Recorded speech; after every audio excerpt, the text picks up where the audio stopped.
In another development, the presidential pardon granted last week by President Bola Ahmed Tinubu to 175 inmates and ex-convicts continues to generate public reaction. The clemency followed approval by the National Council of State, while among those pardoned by President Tinubu was Mariam Sanda, who had been sentenced to death in 2017 for killing her husband. The 37-year-old convict had spent 6 years and 8 months at Suleja Medium Security Custodial Center after being sentenced to death for culpable homicide.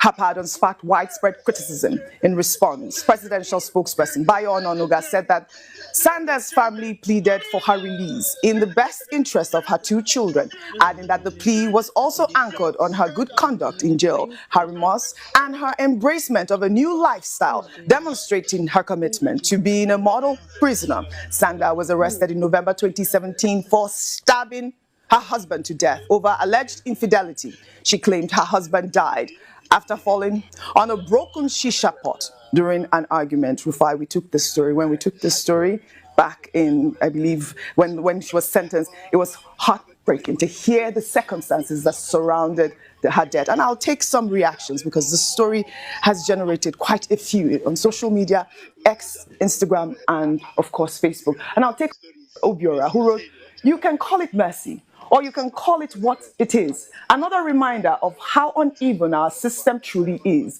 On paper, a pardon looks noble.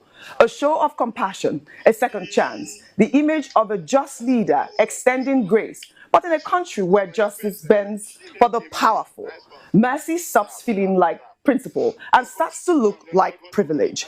Too many ordinary people are serving endless sentences for lesser crimes, forgotten in overcrowded prisons with no one speaking their names. They don't get presidential attention or public sympathy. They just fade into the system's silence. And then there's nnamdi KANU, 5 years in detention, dragged through endless court proceedings with no clear resolution and no political will to end it. The same government that can find compassion in one case somehow finds only punishment in his. That's not justice. That's selective morality." Rufai, we had Honorable Ovia Agwocha on the morning show yesterday, and he, touched on this particular Twitter user's comment, the fact that, the only thing that Nnamdi KANU is looking for is a release so that they could attend to his health. And, this sort of conversation of who gets pardoned or not is, the sort of conversation I'd like us to have. I'll take another expose before I come to you. And this is from Awele, who wrote, "Was the family of the late Yamin Bello, that's her husband, consulted and in agreement before his killer, Mariam Sanda, is being granted pardon?" That's the question. The reason for her pardon is vexatious. The late Yamin had his life cruelly cut short. No opportunity to see his children grow up, and Mariam is free. And that's one of the conversations, that Mariam is free so that she can attend to her children. Your thoughts on the story, Rufai? I like to talk with empirical facts. Yes. Presidential pardon, offense committed, October 2025. Drugs, 29.2%. Unlawful mining, 24%. Homicide, 13.5%. Fraud and corruption, 12.3%. Hijacking, 5.3%. Firearms, 2.3%.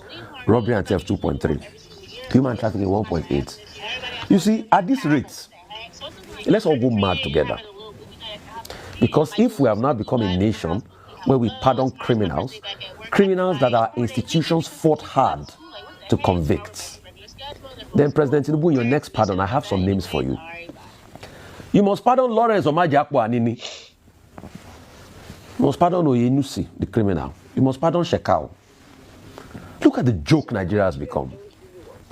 You pardon all these people that have perpetrated heinous crimes, then you now have to drag the name of Herbert Macaulay in it to make it look legitimate. You now have to drag some of our founding fathers in it to make it, after you pardon all the criminals. Look at Farouk Lawan. There was a sting operation where the state security agencies, they were the ones that baited him with the bribe, the marked notes. He pardoned him. So what nation do we have? What nation, I ask, do we have? But in the case of Nnamdi KANU, people have been speaking. Some Igbo, top leaders came to Buhari last time to seek a peaceful resolution to the matter. No. Nnamdi KANU is not being granted access to see doctors. So they're not even asking for pardon, access to see doctors. But all of a sudden, we are seeing all of this pardon flying around.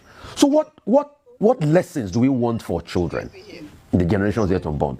A woman, we took the story here, planned the attack for good measure, also lacerated the husband's body. You say you talk to the woman's family before you pass. So the husband family, they have nothing. How will the husband family feel today? And that's the right question. See, the prerogative of mercy is expected that a president will be able to, dispense that prerogative reasonably.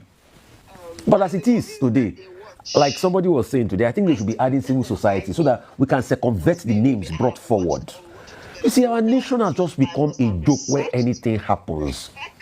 At this rate, we'll start pardoning certificate forgers if they will not even give themselves pardon already. So what kind of nation are we living in?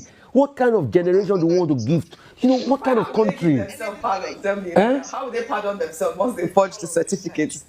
No, people like nnamdi that their allegations are certificate forging. Yes. When they get to positions, they will pardon themselves now. All right. When they get high up there, they will pardon themselves. We are living in a country where, you are having all sorts of... let me read a newspaper article that was written many years ago for you, Audrey, where somebody was saying that people of questionable characters will be the one ruling Nigeria over the years to come. See, New Breed newspaper, this was in 1990s something, where they were saying drug barons may determine the political future of Nigeria. These are these are the issues in the country. This is not nice. And please, President Tinubu, with due respect, let's stop all of this. Let's make it make sense. Yes. I mean, we have to live in a country where it appears that the federal government, presents itself as being accountable, fair, and just. What is good for the goose, is that how they say it, is good for the gander. Well, the executive presidential pardon. Well, we'll take our next